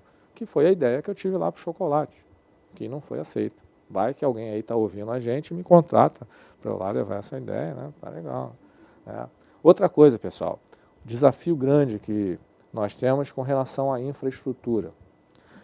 Todo mundo acompanhou aí, em determinados momentos foram anunciados PAC 1, PAC 2, Programa de Aceleração que é? Do Crescimento, né? Depois, na área de logística, foi anunciado o PIL, Programas de Investimento em Logística. Não sei quantos de vocês estão acompanhando aí os projetos de modernização de portos e aeroportos, né? Tem uma série de coisas aí, algumas boas ideias, algumas nem tanto, né? Aqui no Rio nós temos o PELT, né? Programa Estratégico de Logística de Cargas. Tem vários projetos em andamento que agora, com essa situação, de repente vão sofrer algumas mudanças em função de detrimento de verba. Logo, isso vai gerar alguns desafios, né? Entretanto, também, de novo, surgem algumas oportunidades. Oportunidades, por exemplo, da iniciativa privada, né? E não vamos entrar aqui no mérito se é melhor sediar ou B, né? Algumas oportunidades para empresas da iniciativa privada participarem, né, de projetos de infraestrutura que, se bem conduzidos, podem gerar algumas modificações, né, em operações logísticas. Hoje, nós de logística demandamos, por exemplo, na área de transporte, quase sempre somos motivados a usar um único modal rodoviário, por uma série de limitações, né, dos outros modais. O modal ferroviário tem algumas limitações, inclusive de tamanho de bitola, que o trem não consegue passar de uma bitola para outra por causa de distância. No modal aéreo, por uma questão de preço e uma questão também de área de abrangência e de tipo de mercadoria que pode andar dentro do avião. No marítimo, por uma questão de frequência e de não sei o que lá, cada um, e aí a gente acaba sendo motivado a usar o modal rodoviário, porque é o que está mais acessível, é o que cumpre melhor aquela funcionalidade de chegar de porta a porta e por aí vai. Entretanto, podem surgir algumas modificações nesse cenário. Por exemplo, já tem alguns aeroportos, né, que estão repensando a sua forma de operar. Um dos aeroportos, por exemplo, em São Paulo, existe um aeroporto em São Paulo que ele era predominantemente um aeroporto de carga que vivia as moscas. Ou não vivia as moscas, vivia só com carga. E aí apareceu uma empresa aérea nova e falou, pô, cara, em vez, vou usar esse aeroporto aqui, é mais barato que o ali do lado? E aí os caras estão lá trabalhando.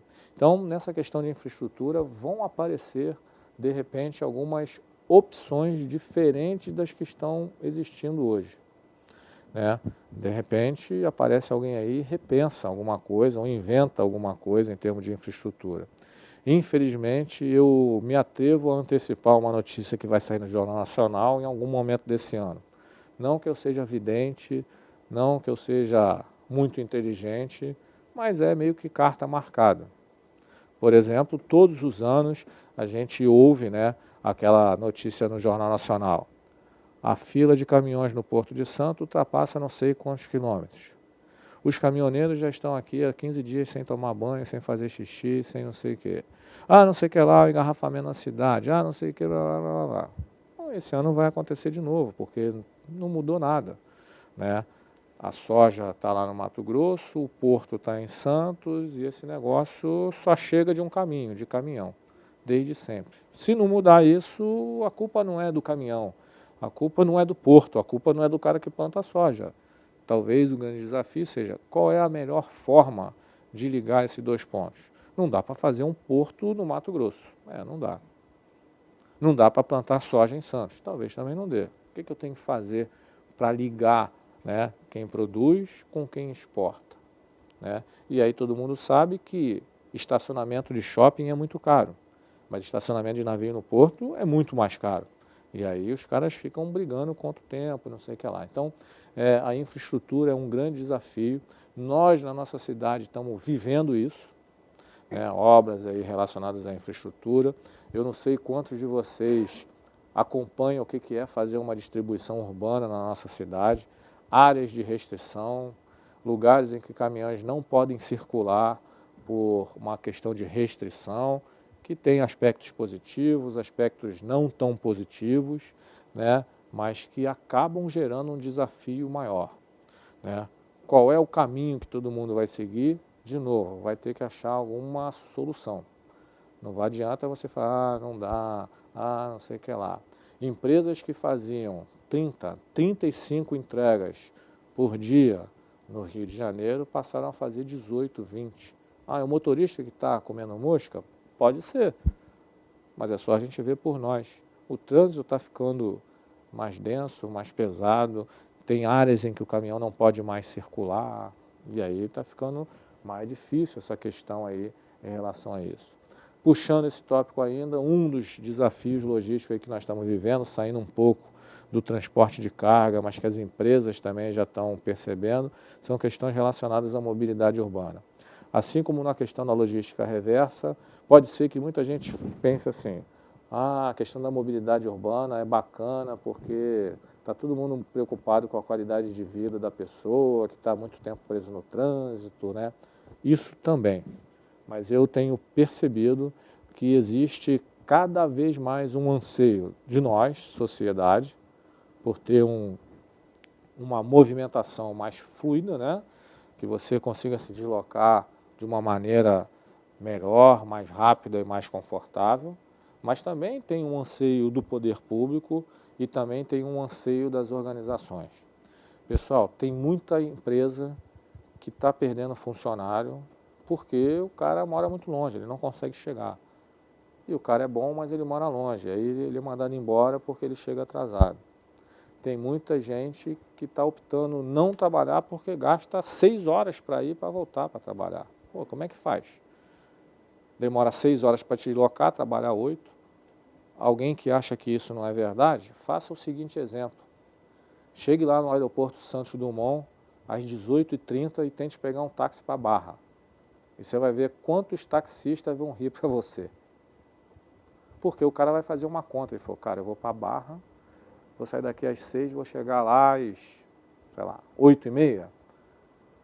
Vou sair de lá às 8h30, vou chegar aqui às 10. Era melhor ficar aqui de 6 às 10 fazendo várias corridinhas. O motorista de táxi não tem planilha, não tem... Mas ele sabe que, pô, cara, ferrou, não dá pedal. E aí ele até, né, a estratégia entra no táxi, deixa ele sair e diz para onde vai. Porque se você disser antes, ele fala, não, estou com dor de barriga, vou ali no banheiro. Então existe esse anseio, pessoal, por questões relacionadas à mobilidade urbana. Ou seja, cada vez mais todo mundo vai buscar esse tipo de coisa. Quando eu converso sobre isso, eu acho que muitos de nós acham que o único responsável por isso é o poder público. E acho que é assim. O poder público tem uma responsabilidade bastante grande por tornar a cidade com corredores que tornem a nossa vida mais fácil. Entretanto, vocês vão me desculpar, mas eu acho também que uma parte desse desafio também é nosso. Agora mesmo eu estava chegando aqui à nossa frente tem um colégio, não é um colégio de pessoas pelo valor que é pago a mensalidade, não deve ser um colégio de pessoas desprovidas de informação. E A fila dupla, todo mundo vai parando, desde o colégio até a ponta aqui. Uma rua que passa 2 carros, uma não passa ninguém, porque a pessoa está esperando o filho dela. Legal, bacana, né? Bacana, mas ela está olhando para o umbigo dela, ela está parando esperando o filho dela. Pô, mas é só 2 minutinhos, é 2 minutinhos meu, com 2 dele, e aí faz um engarrafamento gigante. Bom, o poder público podia ir lá? Podia, o guarda municipal sair multando todo mundo, podia. Mas, se a galera fosse consciente, não ia parar lá em fila dupla, ia? Não, se você tivesse uma consciência do coletivo, você ia falar, cara, uma rua que só tem espaço para 2 automóveis, eu vou parar uma via, estou entupindo 50%. Só que eu já fiz esse teste. Você bate lá no vidro e fala assim, moça, a senhora está atrapalhando o trânsito. Ela fala para você, só um minutinho, minha filha está chegando. Aí você vai no da frente e fala, moço, o senhor está atrapalhando o trânsito. É rapidinho, já está chegando. Todo mundo é rapidinho, mas não anda a fila. E aí você fica com uma fila só. Então, é consciência do poder público, mas também a gente atrapalha. Aí tem o lado das empresas. Eu, por exemplo, sempre que comento sobre isso, falo assim, cara, eu não sei por que as empresas cismam de que todo mundo tem que trabalhar de 8 às 5. Eu não sei. Por que todo mundo tem que trabalhar de 8 às 5? Eu não sei. Eu, por exemplo, trabalhei numa siderúrgica, nós éramos 3.800 colaboradores, almoçando no mesmo refeitório, que cabiam lá, vou chutar, não sei o número exato, mas 384, porque quando você fala um número quebradinho, todo mundo acha que é, sei lá, 300 pessoas. O que a empresa fazia? Seu crachá só passava lá, eu lembro até hoje, já fazem 20 anos que eu saí. Crachá só autorizava o almoço de 12h49 a 12h54. O cara quebrava todo mundo no horáriozinho. Por exemplo, nós temos uma situação aqui que já funciona assim. No final do ano, no dia 31 de dezembro, 1 milhão de pessoas usam o metrô para ir para o mesmo lugar, Copacabana. Muito legal, tal coisa. E aí o que os caras fazem? Colocam bilhetes em horários distintos. Imagina se todo mundo quisesse pegar o metrô 10 para meia-noite. Pô, não ia dar, né? Então, pessoal, eu entendo assim, questões relacionadas à mobilidade urbana são 3 atores. São os atores, órgãos públicos que têm que ofertar transportes coletivos de qualidade, transportes coletivos eficientes, tudo isso aí que a gente já sabe, mas também tem lá a questão nossa, que também às vezes atrapalha, né? O cara que para no cruzamento, né? Eu, por exemplo, outro dia estava no engarrafamento e tinha um carro parado naquele cruzamento, naquele negócio tudo quadriculadinho. Eu falei, poxa, podia ser igual aquele filme Jogos Vorazes, né? Apertava um botãozinho, quem tivesse ali explodia. Ninguém parava mais. Porque o cara para no cruzamento. Aí você vai perguntar para o cara e fala, não, mas é porque eu fiquei 3 sinais parados. Se eu não avanço agora, não, mas aí você deu um nó. Mas, né? E então são esses 3 atores. Isso também é um desafio, mas tem uma série de oportunidades. Oportunidades de, por exemplo, pensar em entregas urbanas para tirar veículos da rua em determinados horários. Oportunidades para criar horários de trabalho diferentes. Oportunidades para você pensar em fazer entregas de bicicleta. Tem um mar de oportunidades aí que a gente pode tentar atrelar isso aí, né? Muitos locais, por exemplo, no centro da cidade, todo mundo sabe que não vai mais poder circular nenhum veículo motorizado. E aí, pessoal? E aí é que se você tiver antenado com isso, você vai criar uma empresa para entregar encomenda de bike, de bicicleta. Já tem gente que entrega de metrô, gente que entrega de bicicleta, já tem uma porção de pessoas que já tinham se aposentado, que fala, não, eu curto ficar passando na cidade. O cara bota uma porção de coisa na mochilinha e vai entregar. Que legal. Isso não tinha antes, quando o caminhão chegava lá. Então, vão aparecer de novo oportunidades. Tecnologia, pessoal. Em épocas de escassez de recurso, uma das coisas que podem nos auxiliar a superar essa fase é uso de tecnologia. Entretanto, quando a gente fala de tecnologia, a gente sempre pensa naquelas coisas ali, né? Pô, vai ser tudo virtual, vai ser tudo legal, né? E se vocês me permitem, né? Eu tenho cada vez mais percebido que tem muita gente que usa a tecnologia de forma inadequada e, em vez de resolver um problema, cria 15 problemas, né?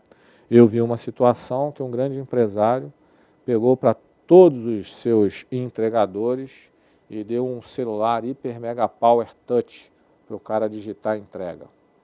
Eu, quando olhei aquilo, falei, caraca, isso vai dar ruim. Mas, bom, no primeiro dia, dos 150 que saíram, 20 tinham perdido o celular porque o cara não está acostumado. 30 celulares quebraram.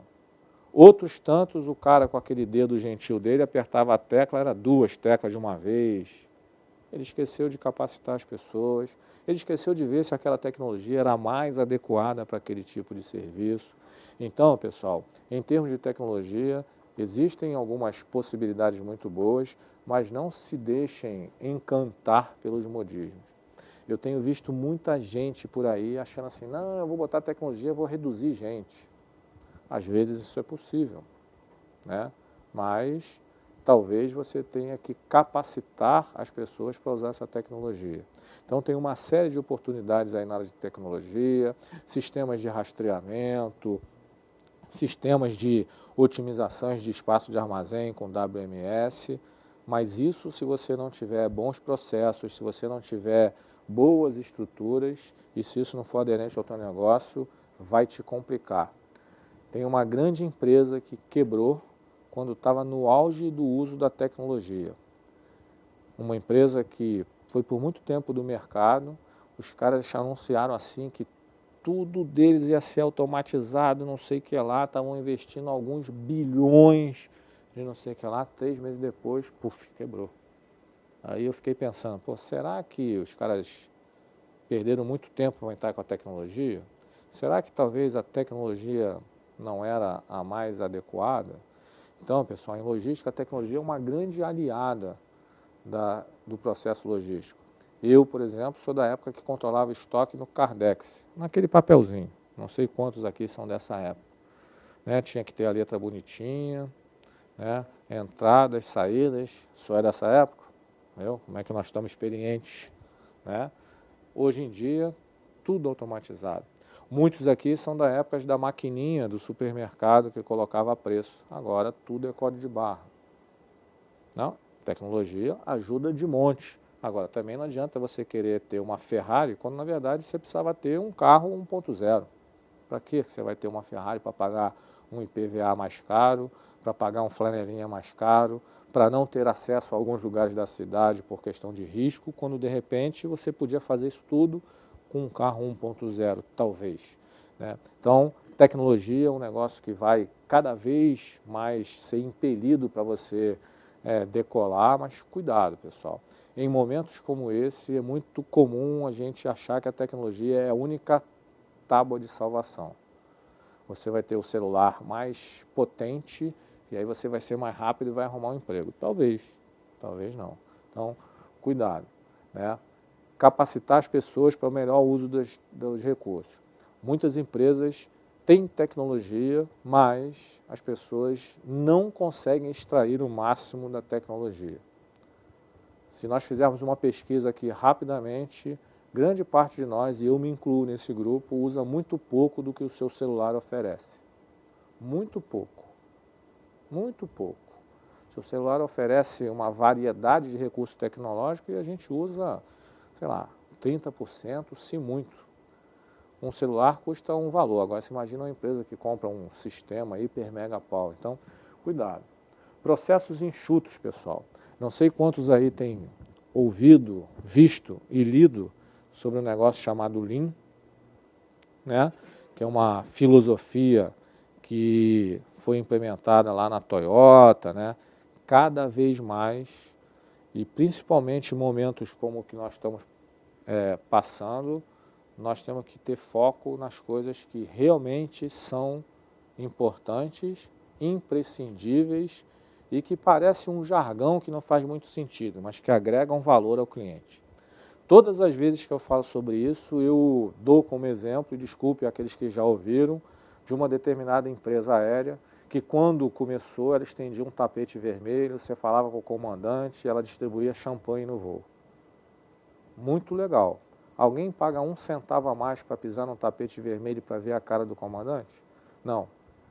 Em seguida surgiu uma empresa que não estendia tapete vermelho, você nem via se o comandante era careca ou cabeludo, se era gordo ou magro, não servia champanhe, servia um copinho de suco industrializado e uma barrinha de cereal.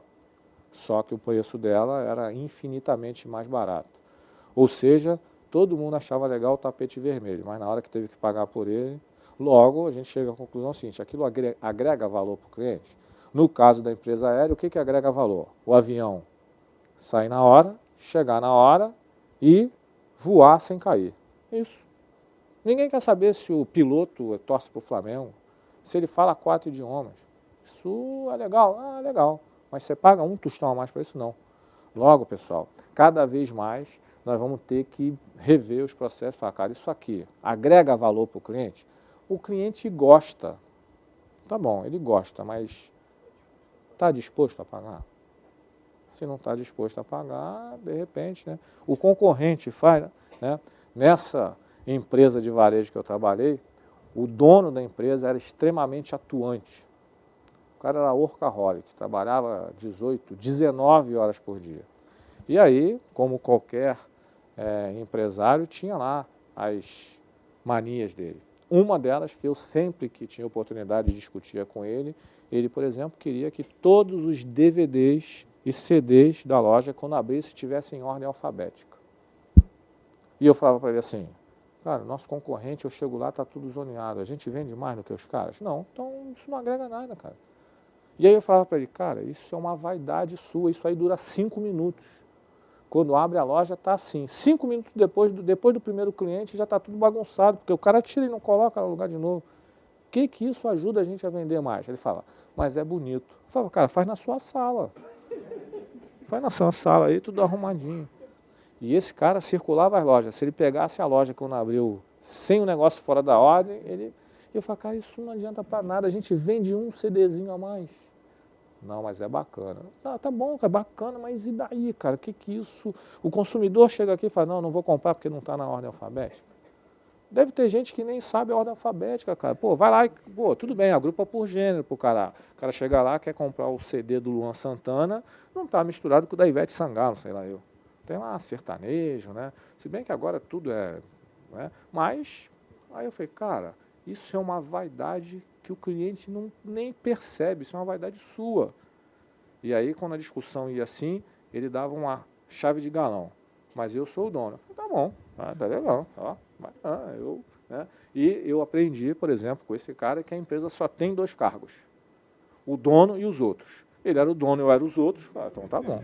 Né? Mas ele fazia uma opção de coisa que não agregava valor. Será que hoje, quantas pessoas ele tinha que mobilizar para ficar organizando CD? Sei lá, uma pessoa que chegava 3 horas antes para ficar fazendo isso para não tomar bronca. Será que a empresa hoje paga alguém para atender esse tipo de vaidade? Me parece que não. E se paga, deveria repensar. Logo, pessoal, para nós que trabalhamos em operação, em logística, né, eu uso, por exemplo, o exemplo de 2 grandes redes de fast food, que uma você olha para a loja e tem 15 pessoas trabalhando, outra você olha tem 4 pessoas trabalhando. Né? 2 redes muito famosas aí, você vai na praça de alimentação, olha para uma que é meio verde e amarela, tem 4 pessoas, ou olha para outra que é vermelha e amarela, tem 15. Você fala, cara, tem alguma... mas os processos são diferentes, são diferentes. Nessa verde e amarela, você entra meio que numa linha de produção. Caiu ali, não tem como voltar. Eu até conto para o pessoal que a primeira vez que eu fui nessa loja, eu lembro até hoje. Cheguei lá, não sabia muito bem, fiquei na fila, né? Quando você vai num lugar que você não sabe como é que é, minha mãe me ensinou, fico olhando o que todo mundo faz. E eu fiquei olhando. E aí cheguei lá na hora da minha vez, cara, o cara olhou na minha cara assim, no fundo dos meus olhos, e falou assim, quer um de 15 ou um de 30? Eu falei, rapaz, me dá um de 15 que deve ser melhor. Né? Essa rede, por exemplo, trabalha muito mais enxuta do que algumas outras. A gente poderia aqui fazer uma reflexão se a variedade de produtos, poderíamos fazer várias reflexões. Né? Inclusive, eu não gosto dessa, gosto daquela, mas talvez a reflexão importante seja, um é mais enxuto do que o outro. Um tem menos firula que o outro. Será que no final das contas, qual que deixa mais retorno? Qual que deixa mais grana no final? Não sei, não conheço lá o resultado financeiro. Então, pessoal, o que vai acontecer é que a gente vai ter que quebrar alguns paradigmas. Ah, sempre foi assim. Todas as vezes que eu converso com as pessoas, eu vejo assim, tem gente que tem a síndrome da Gabriela, não tem? Eu nasci assim, eu cresci assim, né? Você sempre assim. Tem gente que tem a síndrome do Alto da Compadecida. Tem uma parte do Alto da Compadecida, aquele filme lá do Ariano Suassuna, que trabalha o Selton Mello, não é isso? Estou melhor do que a Glória Pires comentando lá o Oscar. E tem uma parte que o cara pergunta para o outro, por que que isso é assim? Ele fala, não sei, só sei que foi assim. Aí o cara fala, não sei, só sei que foi assim. Não tem mais espaço para isso, cara. Se você não sabe, muda. Por que que é assim? Não sei. Mas se não sabe, cara, então muda. Muda para ver o que vai acontecer. Vai melhorar? Vai ficar mais barato? Vai ficar mais racional? Agora, para isso tem que ter ousadia, né? Tem que ter metodologia. Não vai mudando tudo porque você acha que tem que mudar, né? Então, vai ter esse tipo de coisa. Em relação a custo, pessoal, eu tenho percebido também que muitas empresas, na ânsia de melhorar o seu resultado, o que é legítimo e é correto, estão esquecendo de algumas coisas. Por exemplo, de um negócio chamado custo total. Muitas das vezes as empresas estão reduzindo custos parciais que estão aumentando o geral. Pô, Merim, não entendi muito bem não. Muitas das vezes você economiza numa coisa que vai te dar um prejuízo grandão lá na outra. Ou seja, o cara está olhando e fala assim, vou reduzir o meu pedacinho aqui. E aí no todo ele está tendo um baita de um aumento. Como, por exemplo, pode acontecer na parte de compras. Você chega lá e fala, preciso comprar um laser point. Quanto custa? O cara fala, custa 100. Aí você fala, pô, 100 está muito caro, cara. O que você consegue aí fazer para melhorar? O cara fala, se você comprar 3, eu consigo te fazer por 70. Aí o cara fala, pô, vou economizar 30%, me vê 3. Beleza, ele fez a parte dele, ele reduziu o custo unitário. Entretanto, o que ele fez com o custo total? Aumentou. Aumentou o estoque, aumentou a opção de coisa. Então, muitas das vezes eu tenho visto que tem empresas aí que estão buscando legitimamente, e tem que fazer isso mesmo, mas elas não estão olhando o custo de uma forma geral. Outro dia eu vi uma empresa que tomou a decisão de mudar o seu armazém, porque ia economizar R$3 no metro quadrado, o que é um bom desconto, quase 10%. Né? E o cara falou, menino, porra, vamos arrebentar, cara. Consegui uma redução, agora vou reduzir 10% o meu custo de armazenagem. Eu falei, pô, que legal, cara. Nós estamos nos mudando. Para onde? Para tal lugar. Eu falei, pô, tu vai gastar muito mais de combustível, maluco. Tu vai gastar muito mais de funcionário que não vai conseguir se deslocar até lá. Aí ele parou, olhou assim e falou, não, mas isso aí é problema de outro. O meu problema era reduzir o custo de armazenagem. Eu falei, mas a empresa não é a mesma? Pô, menino, tem que tentar me salvar aí nessa parada aí. Falei, tá bom, cara. Então, cuidado, pessoal. Quando está falando em custo, tente olhar para o custo total, tente ter uma visão mais ampliada. Muitas das vezes a gente faz uma coisa igual na medicina, você toma remédio para um negócio, estraga outro. Pô, tomou um remédio para gastrite, pô, estragou a labirintite. Tomou para labirintite, estragou, tudo é it no final, e aí não dá. Então, procurem olhar para o todo. Vai reduzir o custo? Vai. Qual o impacto que vai dar? Muitas das vezes o cara fala assim, agora vamos reduzir o número de seguranças. Em vez de ter 3, vai ter só 1. Aí chega de noite, o nego rouba, o prejuízo é muito maior. Pô, reduziu, mas aumentou. Nós vamos tirar o manobrista do caminhão, outro dia eu vi. Não, vamos reduzir o manobrista. Eu falei, cara, o manobrista, ele foi criado para o motorista descansar. O cara chega de viagem e ele vai dormir. Agora, não. Cada motorista manobra o seu caminhão. Legal, reduziu o custo de um manobrista. Porra, o motorista está cansado pra caramba. Aí o cara vai, encosta o caminhão, amassa. Ou seja, procurem olhar o todo. E para terminar, né, com relação às pessoas, pessoal. Eu, ao longo da minha jornada por aí, eu aprendi algumas coisas e continuo aprendendo. E uma das que eu aprendi é que, por mais tecnologia que exista, por mais sistema de gestão, quem trabalha com operação logística se baseia em pessoas. Pode ser um grupo menor, pode ser um grupo maior, dependendo da operação. nós estamos vivendo um momento que a recuperação dos níveis de emprego talvez não sejam as que a gente gostaria. Talvez a gente tenha um momento em que as empresas estão tendo que enxugar os seus quadros, que faz parte e às vezes é legítimo, mas quando a gente fala de operação logística, quando a gente fala de logística, o importante é a gente avaliar com cuidado nossos quadros. Pessoal, capacitar uma pessoa é caro e é difícil. O que você tem que tentar fazer é falar, cara, eu preciso reter as melhores pessoas, eu preciso motivar as pessoas, eu preciso criar algum mecanismo, sei lá eu, porque eu tenho visto muita gente boa sendo desligada. E aí, tudo bem, o cara desonera a folha de pagamento? Desonera, mas talvez ele não tenha visto o custo total. Quanto vai custar não ter esse cara? Então, dentro do possível, procure não achar que vai reduzir a pessoa, vai resolver. Eu até aprendi ao longo do tempo também que reduzir pessoas é a tarefa mais simples. Pega lá a folha, pega a planilha de Excel, dá um sorte do mais caro para o mais barato, depois filtra para ver se ele tem padrinho, para você não cair em nenhuma arapuca, e vai lá, marca em amarelo e manda para o RH. Que mistério tem esse? Nenhum mistério. Entretanto, né, avaliar qual a consequência que aquele que você pintou de amarelo vai te trazer, esse sim é o mistério.